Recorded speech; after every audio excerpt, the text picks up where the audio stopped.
Here we go. Welcome to Two Black Critics with Mark Sneed and Marvin Mason. Today we will be talking about a number of things. And of course, I will be calling Marvin every once in a while Merv because he's my best friend and I've always been able to have nicknames for people. I don't think I've ever had a real nickname, but that's all right. So you had fun roll for a minute, but we won't go over that. Exactly. So thank you so much. And long as if everyone hears that laugh, I'm all right. I'm good. So let's start out with where we left off last week. Was Just Mercy, if that's all right. If that's where, because I know you said you really wanted to talk about that. All right, I still want to at least touch on it. Where'd you see the trailer? If you don't mind me asking, the first one, did you see it also as part of Hobbs and Shaw? No. I don't. I mean, when I go see movies, I see. You already know. I love movie trailers. So I get there quick. Early. And I watch all the movie trailers, but Hobbs and Shaw didn't, at least in California, didn't have Just Mercy. So I watch a lot of movie trailers on YouTube, and so when they, as soon as they come out, I'm watching them. So like when if Fandango is showing them, or Moviegasm, or I'm trying to think who else I usually watch. But yeah, I basically was online and saw it, and I thought it was kind of interesting, especially because Michael B. Jordan and Jamie Foxx later were on a TV show and they discussed that whole little deal. So that's how I got it. Right, and they were actually going to Toronto at the time, right? Right. Mm-hmm. When they were discussing it, right, okay, yeah, because I know I saw it at Hobbs and Shaw. Okay. But I didn't see it as part of the actual trailer clip that's attached to the reel for Hobbs and Shaw. It was part of during the intermission. It was part of that set of trailers. Okay. And it caught me off guard, I had always been looking at the Brian Stevenson book, but I just never, I can't lie to you, I don't know why I didn't connect it to that the book and the movie were one and the same, about, one of the first trials as a civil rights attorney he actually, picked up, and how he, basically how he made his claim, in regards to this case itself. So yeah, I wanted to always touch on it because it's coming out at Christmas time, it's doing a limited run at Christmas time, and then a full rollout to over 2,000, maybe 3,000 screens come MLK Day or holiday weekend in January. So that it's going for its Oscar push at the end of the year. Mm-hmm. Okay, and then it will actually open up commercially for everybody else to see nationwide in January. And I got to admit, I'm looking forward to it. I'm kind of hoping Chicago is one of the limited run Oscar push territories, because I think for the holidays, I definitely would be there for it. Don't really want to wait until Martin Luther King holiday, because you also know they have some other material against it. Probably some. At one point, let's face it, it was either a black feature film that they were going to, a low budget black film they would release, or some other stuff that they just wasn't holiday material that they pushed out during that holiday, figuring, well, we can make some kind of dollar off of it. Now that's one of the largest holidays, as far as the theatrical releases are concerned. January is a big month for theatrical releases now. Yeah, I know that. It used to just be a dumping ground. But I thought that, like, for me, I think that where you were supposed to, or not supposed to, but I thought you were heading toward the issue that Michael B. Jordan really isn't the focus of this movie, but it's actually Jamie Foxx, and that because Michael B. Jordan is such a pivotal character right now in terms of Hollywood. He's one of the producers now too. Right. Don't forget, he's picking up a lot of projects that way. But what I'm saying is, you were saying one of the things that you had said that was really interesting was that you were surprised that they didn't talk that much about Jamie Foxx's character or the character he was playing. And I think that's kind of interesting because again, we're two black critics, and I always look for representation of us.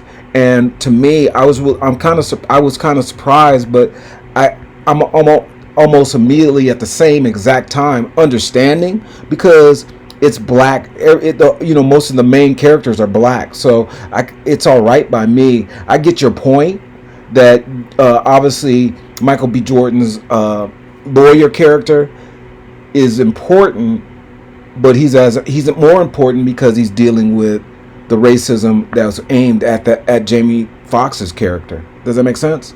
Yeah, but that's not really my focus. My focus is and this is what we were kind of talking about. The people of color that survive in this industry, they have to be behind the scenes, not in front. Right. Okay, so I mean, and that's why Michael B. Jordan, getting heavily into production now is huge. Yeah. Right? He's got his overhead. He's got a studio that's backing him. They're giving him his own little bungalow, right? So that they will hand him material and say, "What do you think? Do you want this developed?" And he's greenlighting these projects. Mm-hmm. And that's the more interesting. I mean, from my standpoint, once again, as a guy who's behind the scenes, I appreciate us being in front of the camera. I love it when we're behind the camera, because when you start getting us closer, it's so different than sports. When you get us closer to the executive suite, we have more control. Yeah, I get you. I get that. And instead of waiting for 1 or 2 projects coming out a year, all right, and really, let's get over these $7 million films, because when you spend $14 million overall, you're not looking for a major push.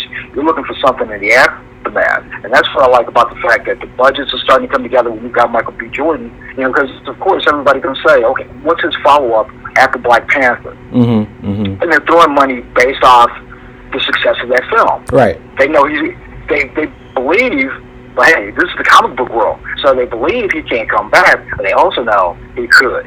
Right. Okay. Right. Because the comic books would have him come back. Of course. So Michael B. Jordan's got a lot of cachet out there right now, and the beautiful part about it is the fact that he's really lending a hand behind the scenes. He's he's helping to greenlight projects that he may not have even been hired for at one point. Okay. Now he's part of the process of hiring. That's why this project is so important, and the fact that when we get to the other project, Harriet, these are the properties that are looked at as the Oscar push for people of color, next to Hustlers. Right. Okay, which we also briefly talked about last week. Right. This is huge. When people of color get a chance to sit, and make decisions. Yeah, that's huge. Yeah. Okay, that's huge. And the more and the thing about it is, when you start pulling them away from the independent spirit films and start making them part of the more mainstream, considering that window is, really, the organizations are getting smaller and smaller because of all the consolidation. Right? It's always going to be, where are we? Mm-hmm. How are we represented? And it's great that you got, the Blacklist out there, you got NACPRO out there, you got Lena Waithe out there, but at the end of the day, what else is going on? And how many more faces Ava DuVernay are? Well, I hate to, omit that name. Well, can I stop you? We still have a lot of players out there. Yeah, can I stop you real quick? One of the points that you made, and I definitely want to just add to, is the idea of, if there's a black voice out there doing production, most people go, well, you got that person, not understanding that's just one voice, and we need more voices. Exactly. And that's what I get you, and I definitely understand that. So let's not beat this horse until it's dead. But I want to talk about the second topic that we were supposed to talk about. This is me going back to the thing, because remember I talked about the theme parks, and I'd said the theme parks versus Universal. I'm not Universal versus the Mouse, and I couldn't remember what it was, and I did my research again and thought about it. It was Universal. Universal supposedly coming out with a new theme park, and to threaten the Mouse, but Sony has been attempting since 2011 to have a theme park that's totally interactive, and I think it's in Minnesota for some reason. And Universal, and the reason I mentioned Universal, these are the ones I was talking about. They both had a more interactive focus as opposed to Disney, because Disney doesn't do interactive as of yet or completely, and so that's the biggest threat to Disney, because Disney's still that kind of like the older ideal, and I think that this is the push, and that's why I was asking, in your mind, do you think there's any real threat toward the mouse. And as I'm asking, I'm kind of like not being that serious, because I mean, obviously Disney is such a brand, and especially in theme parks. But I'm asking your opinion because you're one of the black critics. Well, I mean, in this case, Sony's always been involved in VR, virtual reality. Right. And, so is that a surprise? No. I mean, they've been pushing that since the early 2000s. Yeah. And it's, it leads to another conversation later on down the line. I don't know how big VR really is. I don't either, but can I say, I said they're going to kill it. I believe in the next 3 years it'll be dead. I mean, no, I'm very serious about it. You look at the pushes they attempted to make. You look at, okay, how far has technology really come in regards to, getting into the home? Right. As far as VR is concerned. Right. And it's not, that push is dying. Right. Okay? I mean, even, let me ask you this, all right? And this is not a strike, I'm asking you an honest question. 4K, what's that mean to you? Nothing. Exactly. But at the same time, how many different ways can you say HD? And one of the films we will be talking about, that sort of comes up as well. How far can you push this high def? How many different ways do you want me to see the image you shot? Right. All right?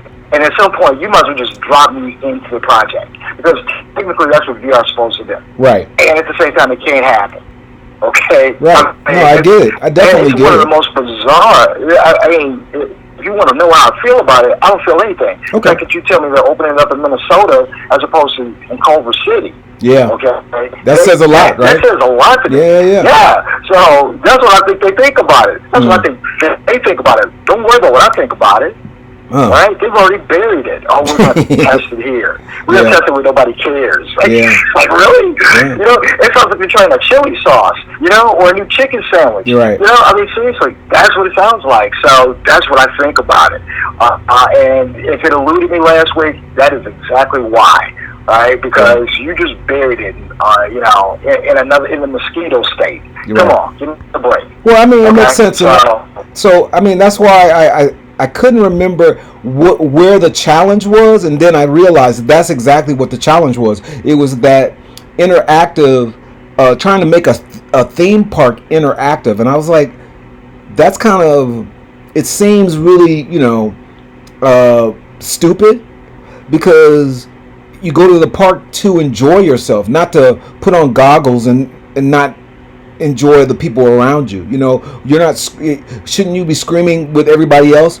If you want to do that, you can do that at home, right? Does that make sense? Because you can do that on your own. I think that Sony and Universal, who are making these pushes, seem to be moving not away from, but against the grain of what theme parks are. Maybe, I mean, with an attempt to probably try to be ahead of the curve, I guess. But I don't know if, again, the mouse makes these decisions, right?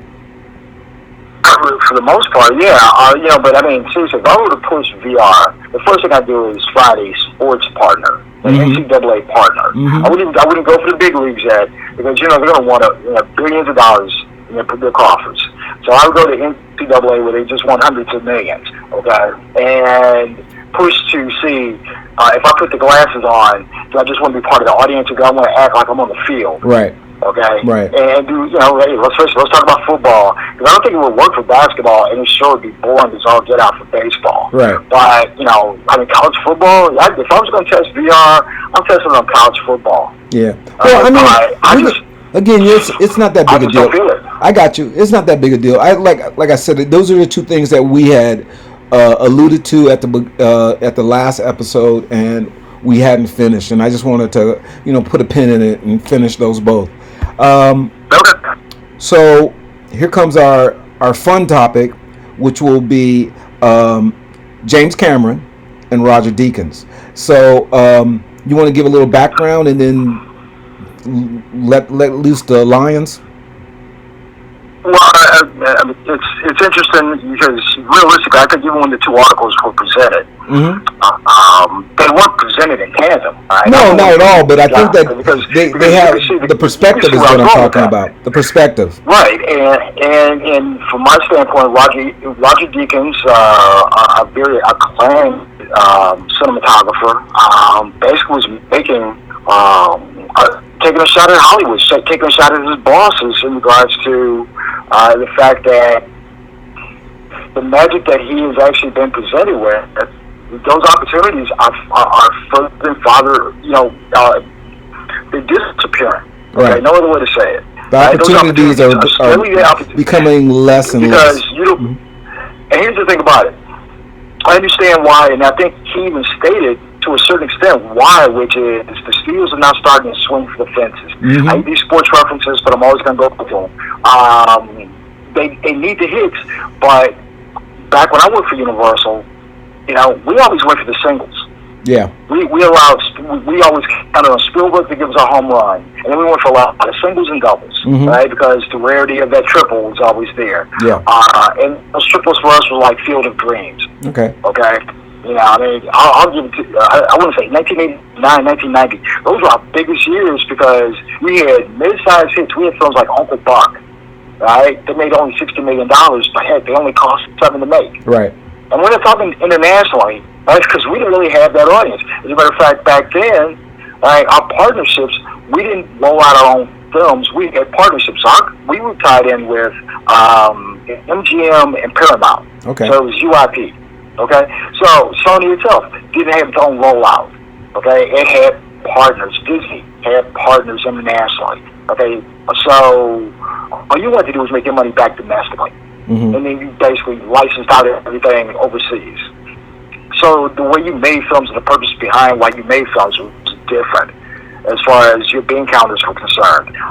Today, when somebody pushes an idea in front of you, okay, how's it going to play? Seriously, how's it going to play in China? Because one of the biggest markets, say, for a title we talked about, Hobbs and Shaw, it's made as much money in China as it is made in the United States. Right. We're talking about 50 states, we're talking about one area.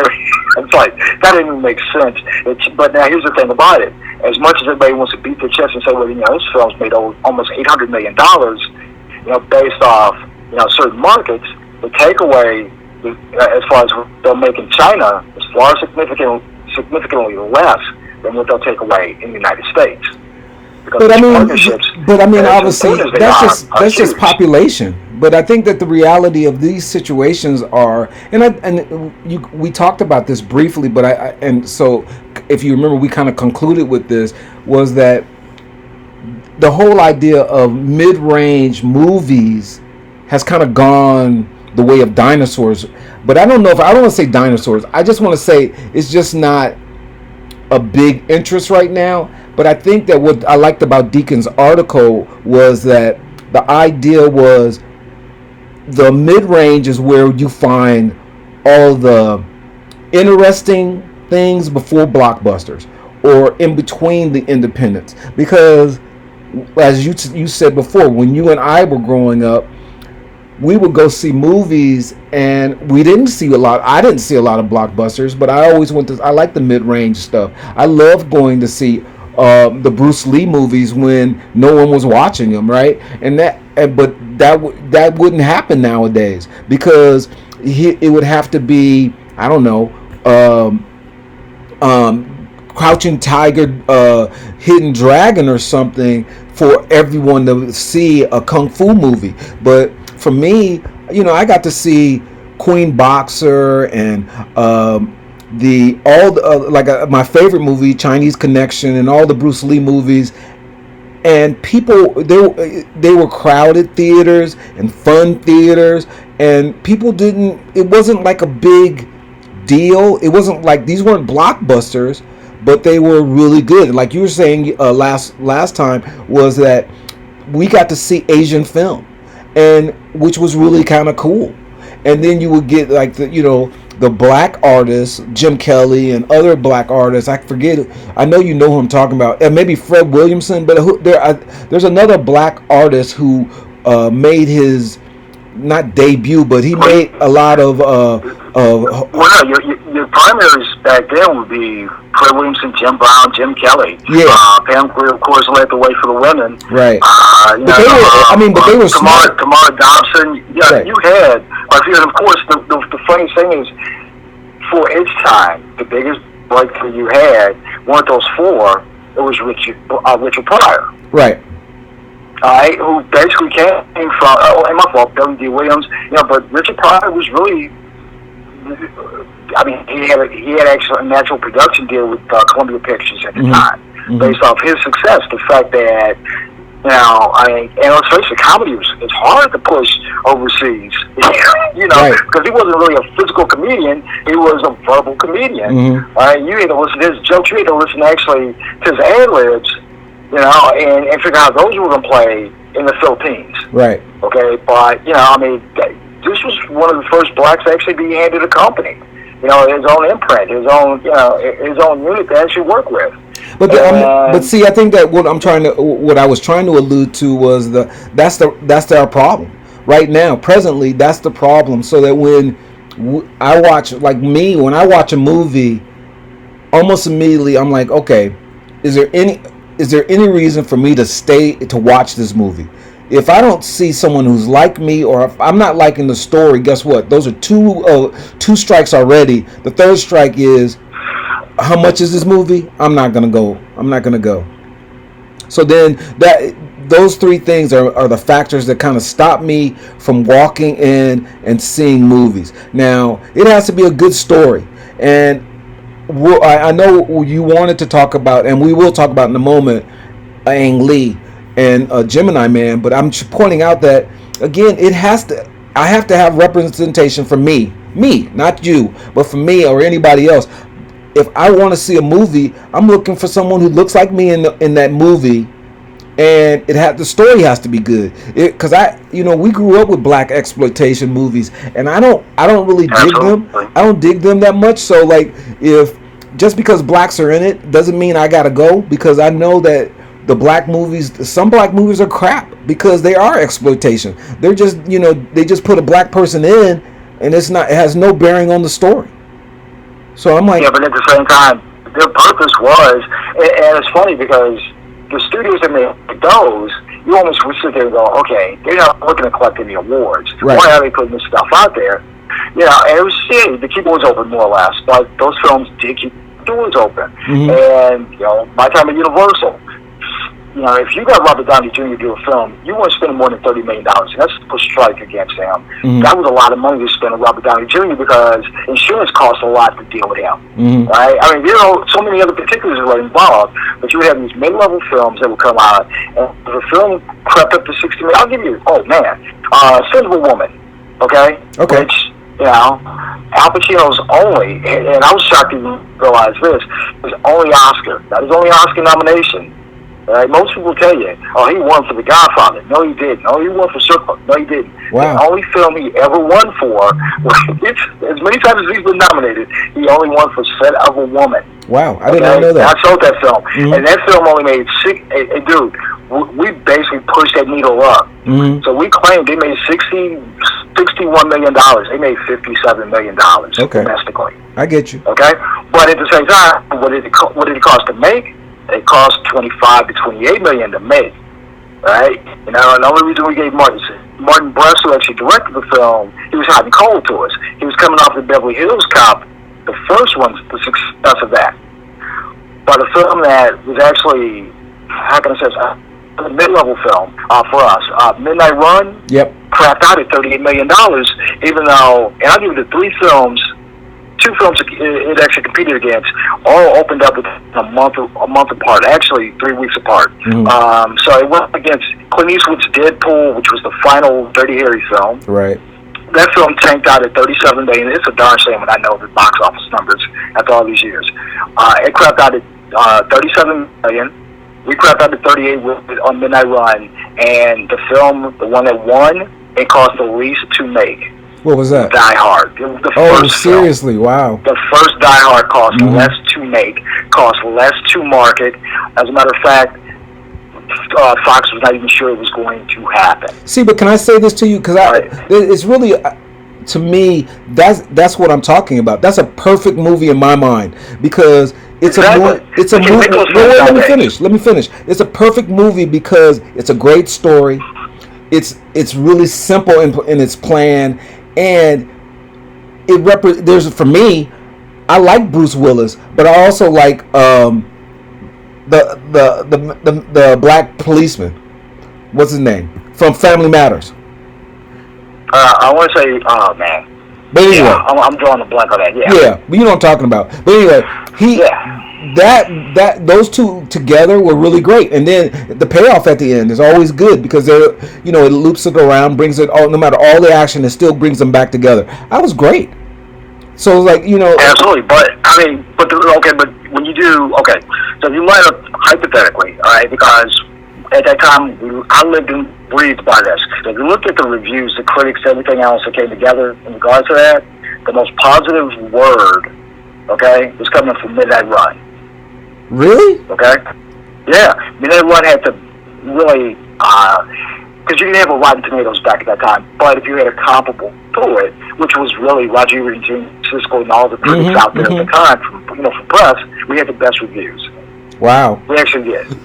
Because I remember we had to hit. We spent money. We spent money that way. So we probably spent as much money in marketing as we spent in production. But see, I remember. Right. Let me just say this, because again, being the guy on the outside of the entertainment field, and you know what I'm going to say almost immediately. Like, I remember when we went to see Dune, and you got me in to see that like as a sneak whatever it was. It's before it made it to the theaters.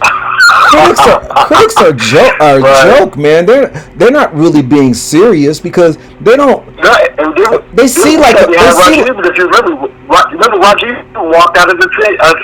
Yeah. Well, what I was gonna say, it's funny because they'll see 6 or 7 movies in a week, and they're asked to write reviews of them. So I don't know if they're really paying attention. So like, when you talk about Midnight Run, because I remember going to see Die Hard. I remember that Midnight Run was probably in the theaters at the same time, and I didn't go. It was of those movies you named. I only saw Die Hard.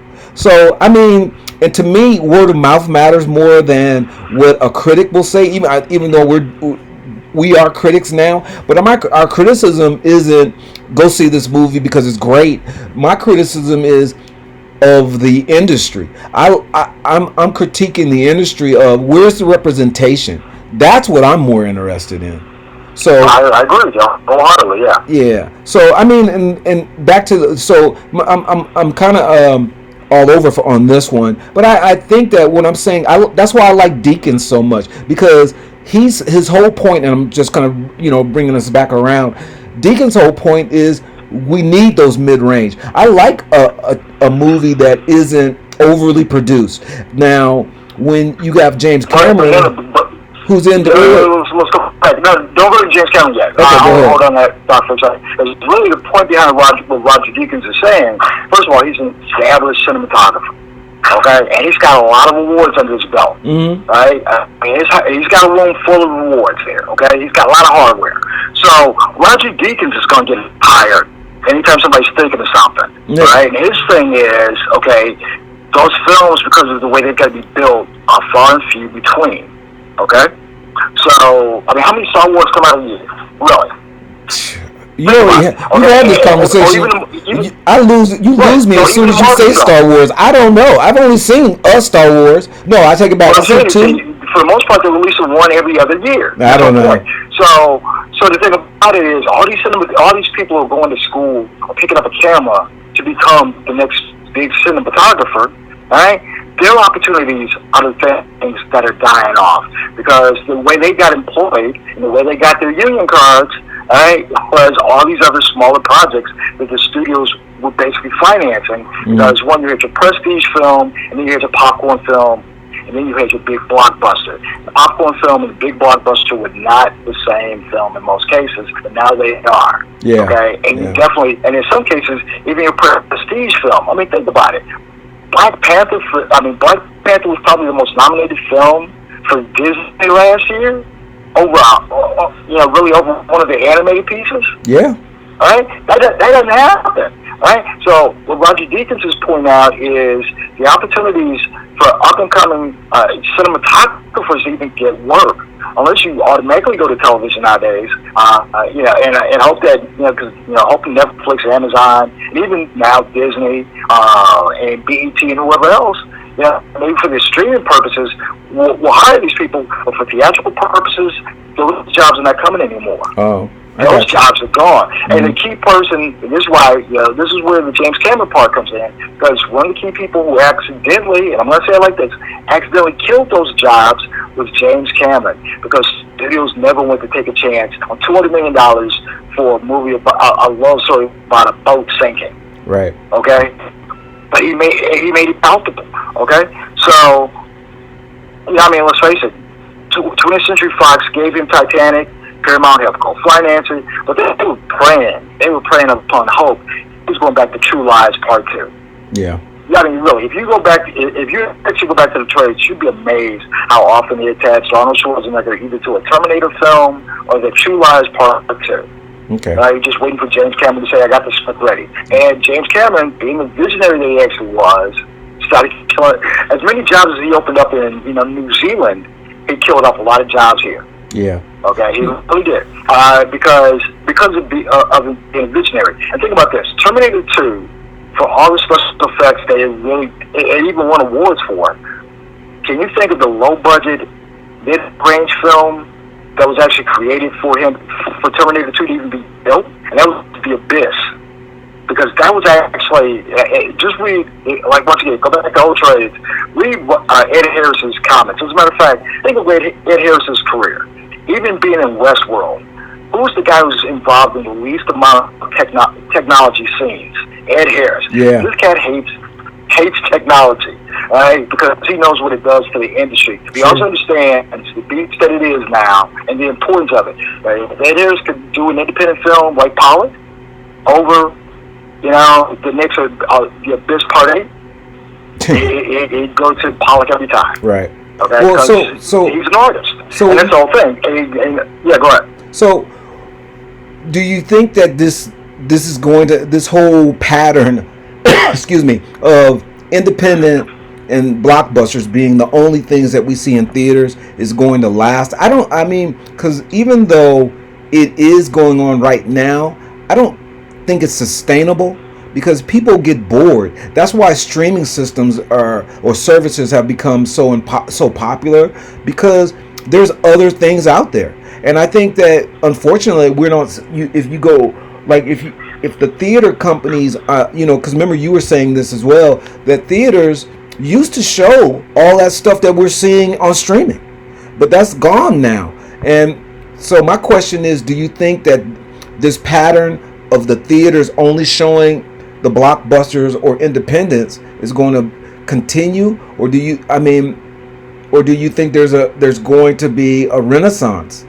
and a return to the things where when people wanted to go see movies, and I'm not talking about at home, but at the theater? Well, here's the thing about it. And it's interesting you say what people want to see. Mm-hmm. I honestly can say this, at least from one point of view.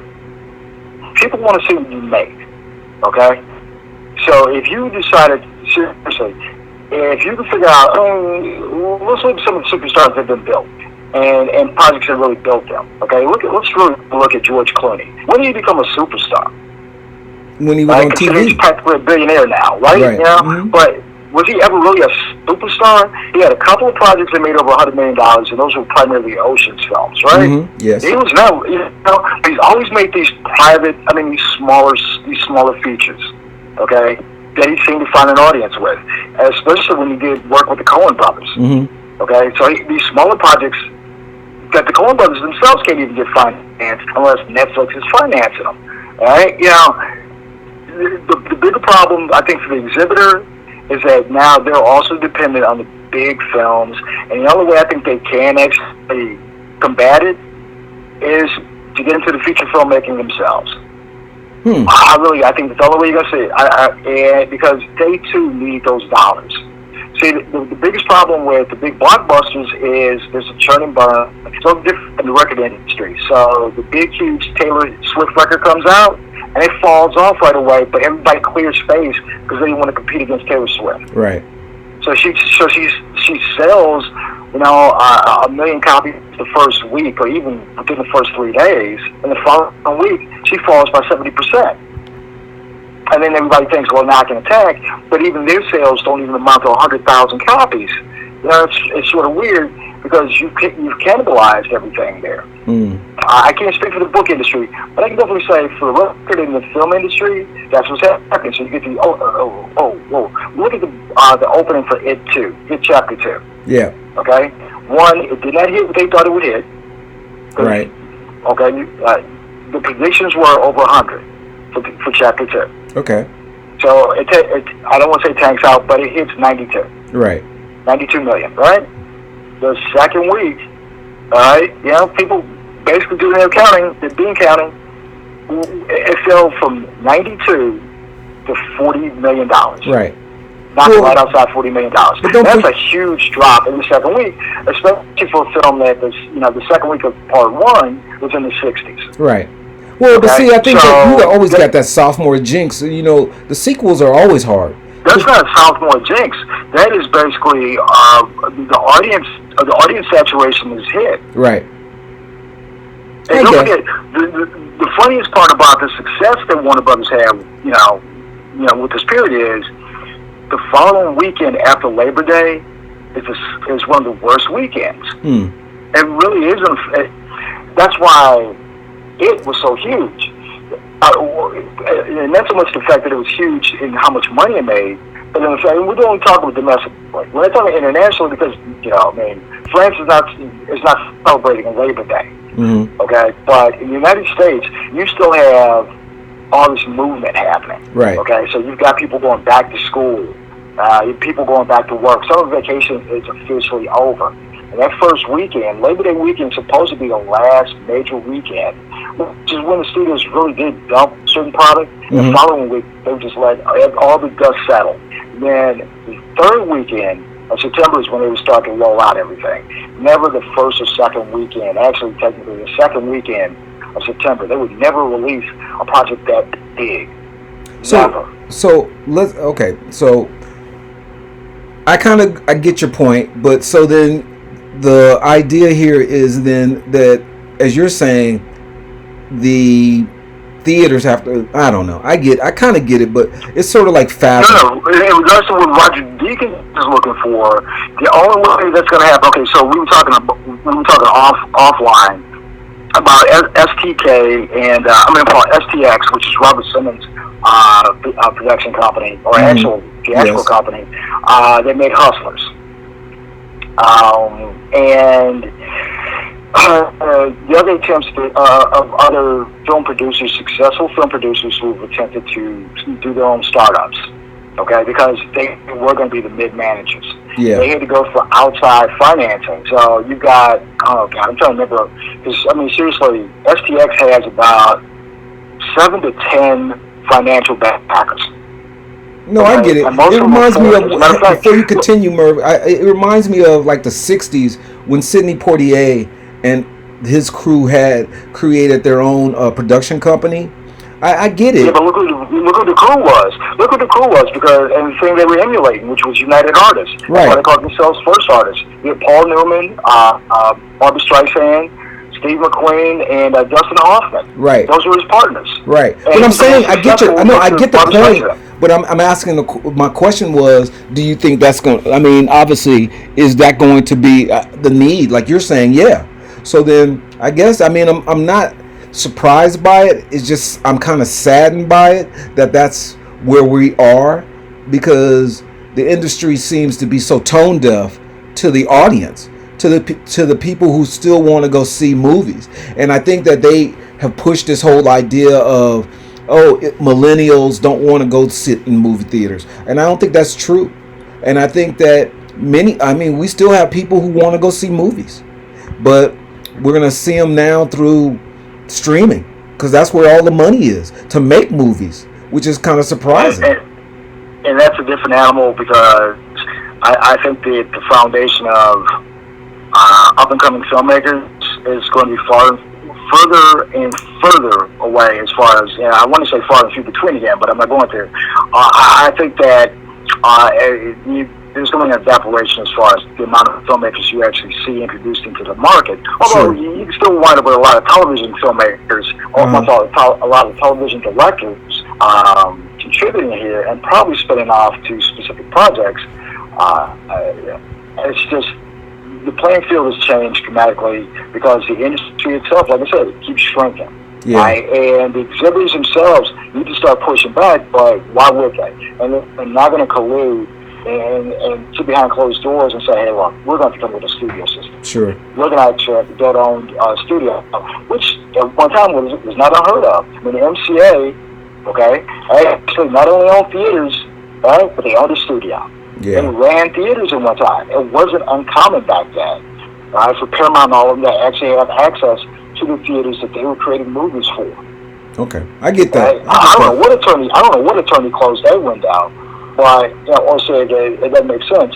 Even when I was with Universal, we had control of. It wasn't really the play theaters, but we had a partnership with the Canadian companies, executives out there, and really mid '80s. We did have a partnership with theatrical Cineplex Odeon. That's what it was. Okay. We had a partnership with Cineplex Odeon. I don't know why we walked away from those. I don't know how we got forced away from those relationships because Focus Films, as you know it, Focus Features, which is releasing Harriet, that was Cineplex Odeon at one point. Okay. That was the spinoff right there. And I mean, it's gone through so many iterations that it's Focus Features now, but at one time it was Gramercy Pictures. It was all co-owned by Polygram. Okay. Before Universal officially bought Polygram, or MCA bought Polygram. Yeah. So that's what I'm saying. I get you. I get you. I mean, that's why I asked the question. Because let's push on. Because I want. Are you done with that? Because I wanted to talk. Yeah, I beat that horse. I know. Excuse me. So I wanted to talk about, and you made this allusion. You wanted to discuss Ang Lee and Gemini Man. I don't know. I'm kind of ambivalent on Ang. I like Ang Lee, but I think that when you get to with Will Smith, I kind of feel like he's been overplayed. And I need a moment. I need some breath for me to be excited about Will Smith in a movie, because he's oversaturated. He's everywhere, well, it's funny you say he's everywhere, but actually he actually worked for an entire year, which basically meant he was off the screen for an entire year. As a matter of fact, he's been off the screen for 2 years because the only thing you really saw him in was Bright. So if you go to Suicide Squad, you go almost 3 years, 3.5 years. So he's actually been off the screen for almost 3 years. No, I disagree with you. I disagree. I get your point. Go ahead, pull up your IMDb right now and put some money on it. There's no money. Seriously, he's been off the screen. Bright is the only thing, and I mean, don't get me wrong, Bright was so huge because of the risk that Netflix was taking. Right. That it was seen that he was on the theatrical screens. He has not been on the theatrical screens. He's coming up right now. Gemini Man, then he's got Spies in Disguise, and then Bad Boys for Life. I thought he was in something. He's done a lot of work. He's been working a lot. Yeah. Well, he's been off screen for a while. Okay, I'll give you that. And my question is, are you interested in seeing Gemini Man? In all fairness, no. No. But here's the thing about it. Let's go back to the Roger Deakins project conversation, because Ang Lee is just as guilty as James Cameron. Yeah. Okay. Gemini Man, for him to pick up. Let's be fair about this. Gemini Man is nothing but another face-off, which oddly enough was produced by Paramount Pictures as well, which is the distributor for Gemini Man. But for Ang Lee, he could kill us. I mean, let's face it. You were talking about Crouching Tiger, Hidden Dragon, right? Yeah. Who was the director? Ang Lee. Right. So let's look at Brokeback Mountain. Even though we can have a different conversation about that. This guy has pushed more envelopes. He's had these big, huge films that most filmmakers on his level will never touch. Okay, and he comes out blazing. And it either hits or it misses. So, but he's got as many successes as he's got misses. Life of Pi. Who would have thought about seeing a film about a guy, a kid on a boat with a tiger for 2 hours? But it was good. It was good. It was great. Which right there, Ang Lee once again. Yeah. You know, which is why he walked away with hardware. So you look at Gemini Man and you go, what's the agenda? And you have to go back to Billy Lynn's halftime walk, okay? Which was a film that cost way too much money, not because of the talent in front of the camera, but because of what he's trying to do behind the camera, which was he was trying to push a new film speed. Okay, and you sit there and go, why do we need a new film speed? Especially for a film about a guy, a war vet who basically is trying to find himself and get over PTSD. Okay, why would I spend $50 million on a film like that if I don't have Kevin Costner in it? I mean, I'm serious. So he's pushing a film speed from 24 frames per second to almost, seriously, right now for Gemini Man, 120 frames per second. Right? We don't blink that fast. We just don't. All right? So, and personally, I can't speak for you, but anytime I buy a new high-def television, I can't stand it for about 2 months. Okay. All right? Because I don't like the live feel when I'm watching a filmed project. Right. If you shoot it on cameras, I get it. But when you shoot it with a film camera, I don't like the live feel. Why do I want a 2-hour film to look live? Right. Go back to your VR conversation, because that's how VR is going to be. Right. I get you. I get that. And that's the whole thing. So what's the real significance of Will Smith? Well, the thing is, he needs to make sense behind the budget he needed. He knew what Will Smith was going to cost. He knew Will Smith was going to want to back in, blah, blah, blah. But at the same time, for him to push his agenda, which is new technology, which is really all he's pushing, right? Because the storyline is nothing but Looper. You're right. That's all it is. Okay, you've seen this film already, but have you seen it live? And that's what he's pushing. Right. I got you. And that's what I'm saying. I wanted to talk about it because I'm having a problem where technology is dictating the product that we see. Sure. And it should never. The story should always be the key reason we see right. it, and the star power behind it. That's the reason I like talking to you, because you and I agree on that. And at the end of the day, that's all this hour is ever going to be about every week. All right. Right. Why is the technology or the business taking over the story? Right. Okay. And in this case for Gemini Man, I don't care who wrote the screenplay. I really don't. Right. No disrespect to them. They might be a neighbor. Okay, but at the end of the day, when technology is the key thing pushing what I'm seeing on the screen, right, and you just have to attach a star to it, I can't put my money down anymore. And this is going back, this is what the exhibitors are running up against. Right. Right, because here's the thing. Why do you think we lost our brick and mortars the way we did? Because the studios keep pushing new technology, and they have to keep changing fixtures and all this other crap. They start whining, they want to kick back on in regards to that, and the studios go, we got to cut our losses here. Yeah. And the loss is the company who's basically giving you all this revenue. We just go directly to the consumer and let them figure it out. Right. So you know what? Just go ahead and push Gemini Man directly on Viacom, on CBS All Access, or something else like that, then. Let me just get it that way, if I want it. So let a big toy come to me instead. But find another way, because I cannot see, and you know, God, I love Will Smith. I'm gonna like as a filmmaker. So I wish him the best all the time. I'm always rooting for him. I don't care what the project is. I don't even care if he puts his kids in it. I'm always rooting for Will Smith. But in this case, I do have to sit there and go, why? Yeah. Especially, the other part of my conversation was, why is there a Face Off Part 2 or reboot? So Face Off. Pause for a second. Pause for a second. We are 3 minutes before an hour. So I know you wanted to talk about The Irishman. So I'm going to give you a shot to talk about The Irishman. I'm going to give you 3 minutes to talk about Irishman. I really don't want to focus on The Irishman that much right now, because we were having a conversation about trailers specifically. Yeah. But, so, I mean, The Irishman... We'll stop then. You can cut your bait on that one. Take a breath. Okay, we'll table that and we'll do that the next time, because The Irishman isn't out for a while. Now, what I wanted to talk about is... then the top. Have you got a chance to see any cool trailers? Because you know me, I'm a trailer guy. I love trailers, and so I was going to talk. Oh, you know what? Before we do that, can I say you had wanted to talk about the remake of Set It Off briefly, but I wanted to say it's kind of funny because the people who were the original cast all poo-pooed that idea. They were like, "Are you crazy? Don't, some stuff you leave alone." That's as far as they went. They don't want to say more than that. And I was really kind of surprised by it. But I think that's really kind of, some stuff you don't need to mess with. That's how I see it. So I agree with you.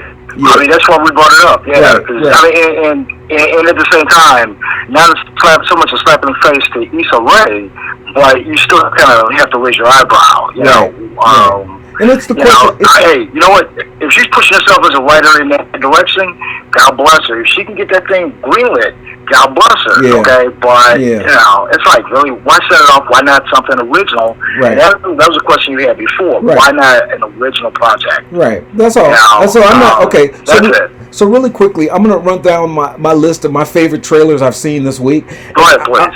I really want to talk about Queen and Slim, which I think is I watched it again because I thought it was really kind of fascinating, and I don't hear any buzz about it, and and I get it, but I think it's fascinating for me. Queen and Slim, which is the story of a black man and a black woman who go on a date and they get pulled over by a policeman, and the policeman harasses them and ends up trying to either harass the woman because the man is already out and he's got him on his knees outside, and the woman gets out to kind of say, "I'm going to record this," and when she reaches for her phone, he shoots at her, and the man loses his mind, and they end up having to go on the run. And I think it's really great, but I know all the triggers that are being touched just on that. But I still think it's just a really good movie, and based on the trailer, and I love the trailer. I don't know. Have you seen that trailer? Yeah, I've seen that. I saw the trailer on Hobbs and Shaw. Okay, so what did you think? What do you think? Yeah, I'm not 100% sure. I mean, I'm not gonna sign on just because it's a black feature. First and foremost, it's just not. That's no. I'm talking about the trailer. I'm just talking about the trailer quality of it. Did you like the trailer? I have to admit, were you interested? It was funny to me because it was no. It was more a throwback to the blaxploitation period. Mm-hmm. That's what I kind of dug about it, right? But do I see it as Oscar toast? No, I don't. No, I wasn't saying that. I'm just saying no. Okay. Think about it. Okay, see, you watch 2 minutes and you're done. I watch for dates. I want to know what things are landing. No. You're right. You're right, though. Okay, so I'm looking at why you're dropping it when you're dropping it, because I don't care what Lena Waithe thought when she put her name behind it. Okay, I want to know why the studio drops the dates they drop. Mm-hmm. This is when we talk about Just Mercy. Mm-hmm. And I talked about the dates. Right. What's the importance? What's the significance of that limited run to that wide release run? No, I get that. Mm-hmm. Queen and Slim will pretty much fall in this boat. Who's the target audience? I know that based off when you drop the film. Okay. Right. If you drop it on Valentine's Day, okay, this tells me what your audience is. Right. Okay, it's not a black audience. You're going for. It's a date movie. Right. Really? Queen and Slim's a date movie. Yeah. To me, it looked like, seriously, it looked sort of, and I know this sounds wrong, Thelma and Louise, and there's no other way to say it. No, I agree. I thought it was a black, I think it's like Thelma and Louise, and that's what I thought was interesting. Yeah, I thought it was a black Thelma and Louise as well. Exactly, and that's what bothered me about it, because, why am I getting that vibe? But it's the way the trailer was cut. Mm-hmm. Right? And you're gonna find we're talking about trailers a lot, but it's the impression the trailer gave me that made me see, Ridley Scott. Yeah, exactly. I agree. I mean, it's gritty and it's fun. It looks like it's going to be kind of cool, and I want to see the conclusion, because the conclusion is going to be, well, I have to believe that the conclusion is going to be. It's going to be tragic. That's the easiest way I was going to say. I was going to say not romantic. It's going to be tragic. Is it Set It Off tragic, or is it Thelma and Louise tragic? See, I don't know. That's the part I like about it. Grand Canyon. Yeah. That's what I'm saying. So I'm down with you as far as that's concerned. All right. So let's push on. So I'm gonna just give you the other ones I thought were really kind of cool. I wanted to talk about the one I really thought was the one I like, and I think you may like this is Zombieland Double Tap. I like Woody Harrelson. I like him, and the story is kind of cool. But I don't like the one thing I don't like is that in the zombie movies, I don't see a lot of black people surviving, and I'm like, how's that possible? You ain't got nobody black who survives the zombie apocalypse. I just think that ain't right. Well, yeah. I have a problem. I agree with you. I don't know which is worse. The fact that you only have none or one. Yeah. Okay? Yeah. Because can you imagine being one? No. Suppose you were a radical. I know. I got your point. I know. I can't imagine that. That's the problem that I'm having. Oh, man. So, I mean, let me just say this to you. I like Woody Harrelson. I saw Zombieland, the first one, and it was really good. But again, I was in my back of my mind going, there's no black people? You don't see any black people? And you know what's going to happen? I don't think they'll do a third one, but if they did, they would have to have, like, Chicago or New York, because everybody else is from all these other southern states and stuff. I'm like, what about the black people? Well, then let's face it. I mean, I can't speak for you, but the best part about Zombieland was Bill Murray. Yeah, I like Bill Murray. I'm a fan. I'll just say another stunt casting, but Bill Murray being stunt casted in Zombieland 2, I can appreciate. Yeah, because he truly was the best thing. And no disrespect to Woody Harrelson. No, I mean, think about that.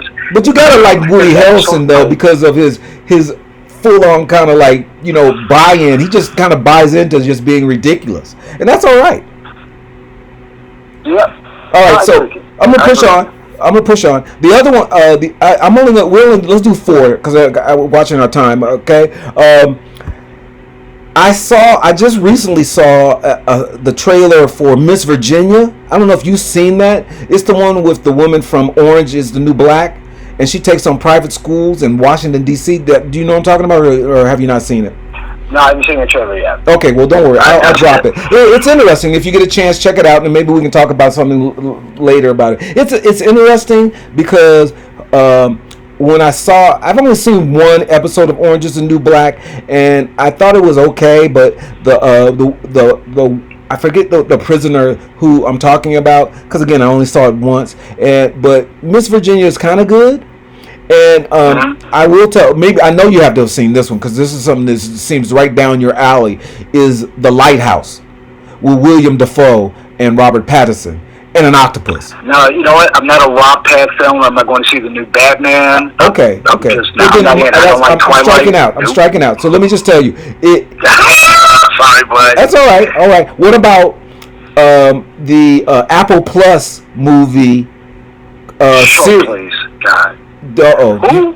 I haven't finished yet. Apple Plus has done this thing called... You said Apple Plus, you said enough. Come on, man. Come on, man. All right, I'm done. All right, wait. I got one more. Okay, let's see if you can see... what about The Kingsman? Okay. Do you see you saw that, the trailer? Yes, I did. I saw that one. I actually saw the first trailer. Okay. The teaser trailer, and I've not seen an updated trailer. Oh, no. What am I talking about?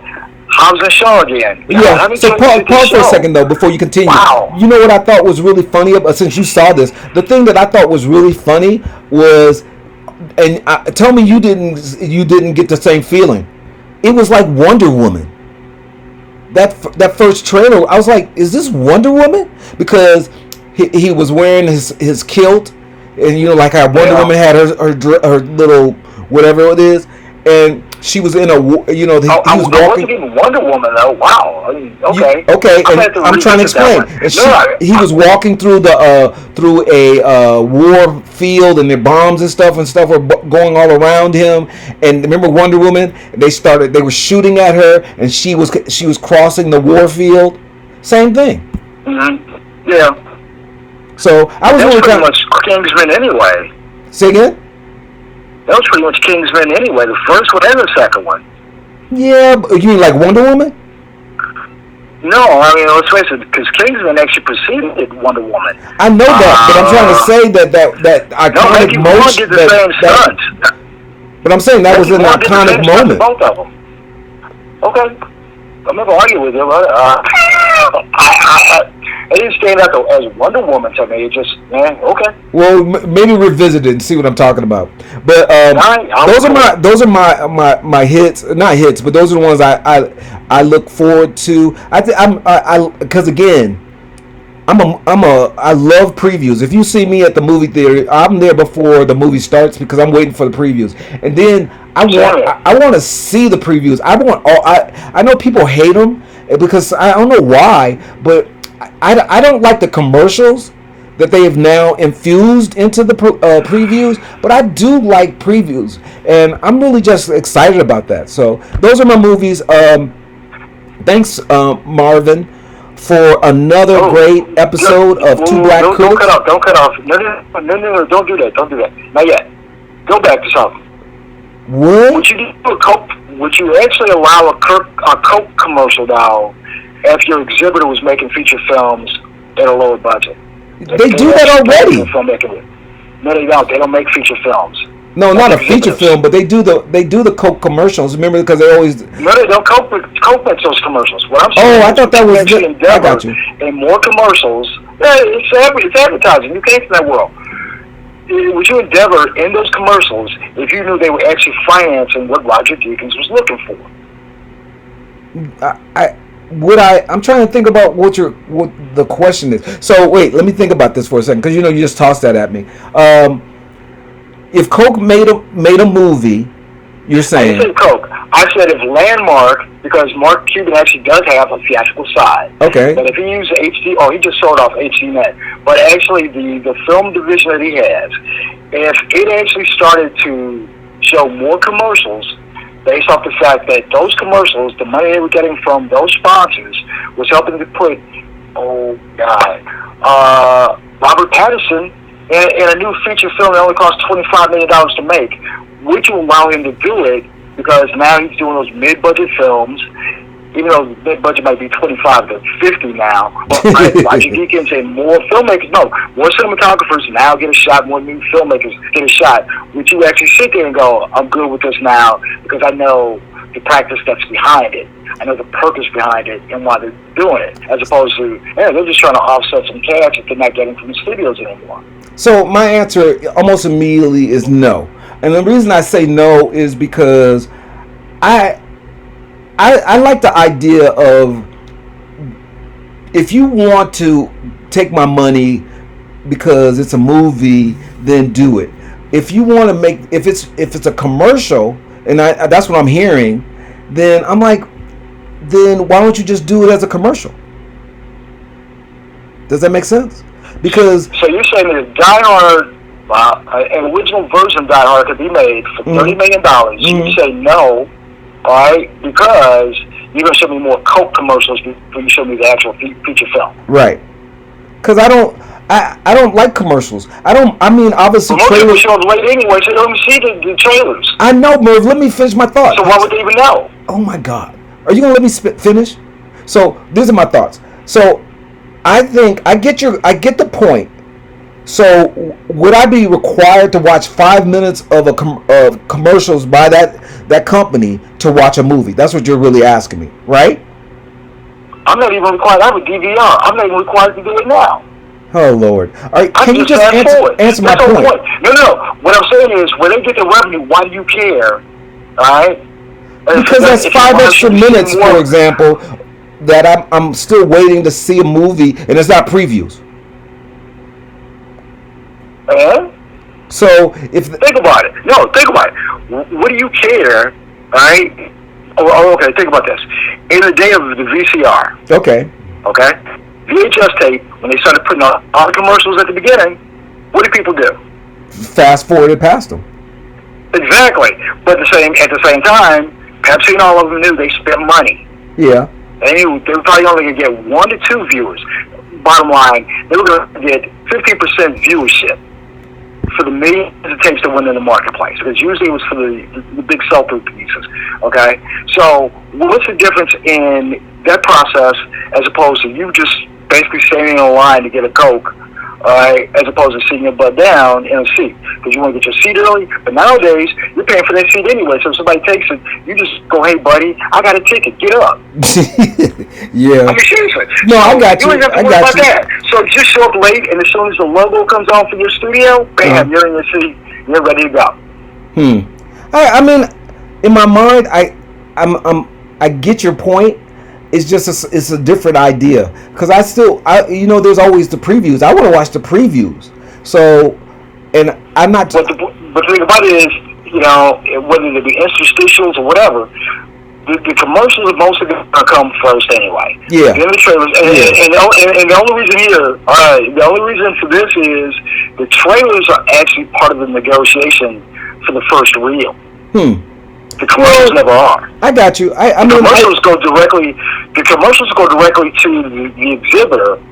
The trailers, while promoting, the exhibitor might not even be showing the feature film, but it's a deal that the theatrical studio actually has with his competitors as well as his partners. Because if I have a deal with Spielberg, he's making a film for Sony and I'm Universal, I got to appease Spielberg, so I'm going to put Men in Black 8 on my Jurassic Park trailer. Right. I got you. But Landmark has nothing to do with that. So they show their Coke commercial prior to that Men in Black and then, whatever else. That's how the partnerships work. So that's what I'm saying. Could you actually swallow that? Because most people, when they always say no, and then when the studio say, but if you want this, I got to go with that. And everybody's system goes, well, I'm not going to like it. And then they try to find ways around it, but it always happens. And next thing you know, everybody's embraced it. Think about Hulu when it first came out, okay? You saw more minutes of commercials than you actually saw the television show. Right. All right? And where's Hulu today? It's an offshoot of Disney now. Right. Well, so Merv, let me answer then, since you dropped that on me without thought, so I have to think about stuff. So my initial thought is no, but I get what you said now. Now I don't know if you've changed me yet, but I get it. I do get it. I just think that as a consumer, when you offer that to me right now, I still say no. I get it, but I'd have to think about it, because I get what you're saying. You can avoid it. If I can avoid it, yeah, I don't care. But if I feel like I'm going to miss something because of it, then no. But I get your point. So that's a thinker for me. I had to think about it before I say no, because you had time to think about this. I didn't. So I didn't. No, you threw it out at me. And the thing is, within an hour, less than an hour, I came up with that. And my point being, I didn't think that out. Right? No, you came up with one concept, and then I came up with a counter concept. Right, which is pretty much how our conversations go anyway. Right? You bring up a concept, and I have to sit there and pontificate while I'm rambling on about something else, letting you know I'm thinking about what you just said. And in this case, you presented an idea, right, in regards to the trailer concept, which really what we talked about was, what's going to happen to these feature films, these mid-level feature films. And my counter to you was the exhibitor's going to have to come, would have to make them. Okay, well, they have to find another way to back them, and their way is going to be to go to their partners. And their partners aren't necessarily the studios. Their partners are Coke, who's ever making it popcorn, Nabisco, everybody else. Those are their partners. Yeah. Okay, that's their partners. That's not Universal's partner. That's their partner. So they go to those partners and say, look, Kevin Costner came to us and said he wants to make a film. That's going to follow up the Field of Dreams. What do you think? Oh, God, I love Field of Dreams. And next thing you know, they're sitting there going, well, we can make it. We can make it for $30 million, but we don't really have $30 million. We need a little help here. Okay.